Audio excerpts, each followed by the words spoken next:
The Town Mouse and the Country Mouse, retold by Anne Mckie. Down a country lane, deep in the roots of an old tree, lived Country Mouse. He was busy all day long, finding food for the winter. Late one night, Country Mouse was very surprised to see his cousin, Town Mouse, coming down the lane to visit him. "Look out!" shouted Country Mouse as he saw an owl swooping down to grab Town Mouse. He gave him a big push into the ditch, and the owl flew away. What a fright they both had. "Welcome to my home," said Country Mouse. "You will love the country. It's so nice and quiet. I hope you can stay for a long time." Country Mouse made a big supper, but Town Mouse did not like the plain food or the thick mugs and plates. At bedtime, Town Mouse did not like his little straw bed. It made him scratch and sneeze.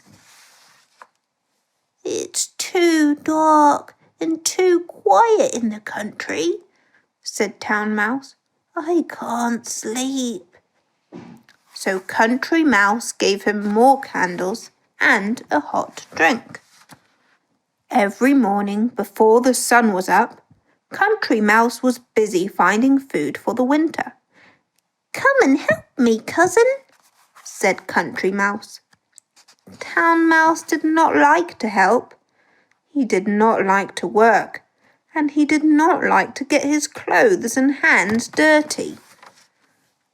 One day, when they were sitting in a cornfield, a hawk grabbed Town Mouse and flew away with him. "Oh no!" cried Country Mouse. "That is the end of poor Town Mouse."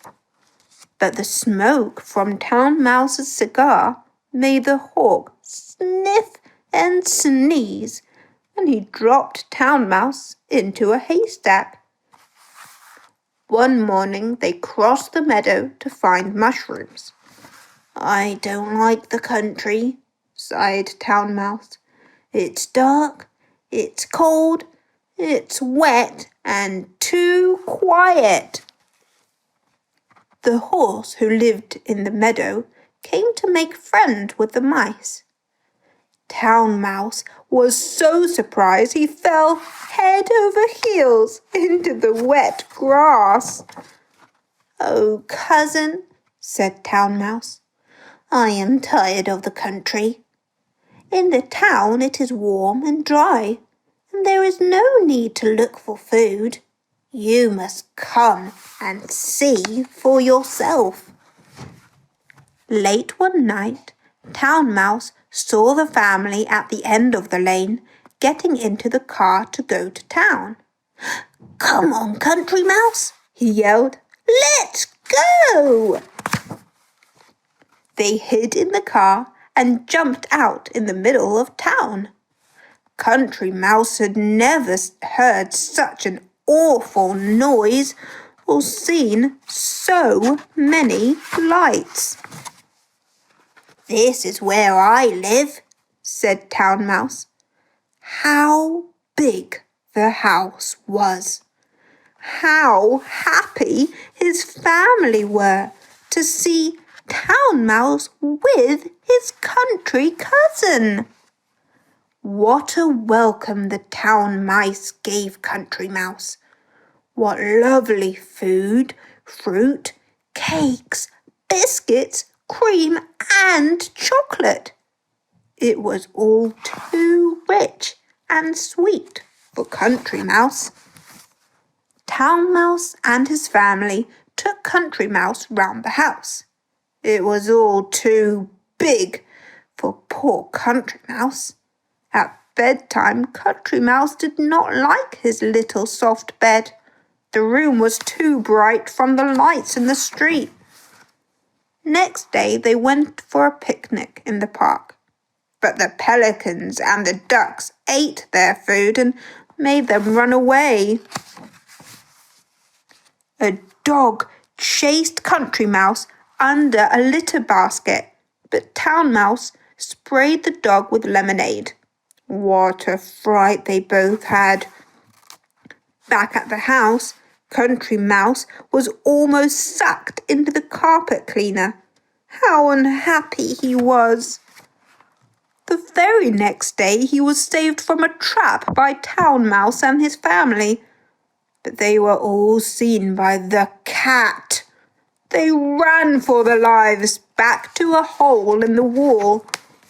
The cat stayed in the room all day and all night. The mice were very hungry. They had no food at all. That night, Country Mouse had a dream of home. He smelled the trees and the earth. How he wished he was back at home. In the morning, the smell of trees was real. It was Christmas, and someone had put a tree in the room. Under the tree was a hamper. "It's going near your home," cried Town Mouse. Country Mouse could go home. He jumped into the hamper just as it was being put into the van.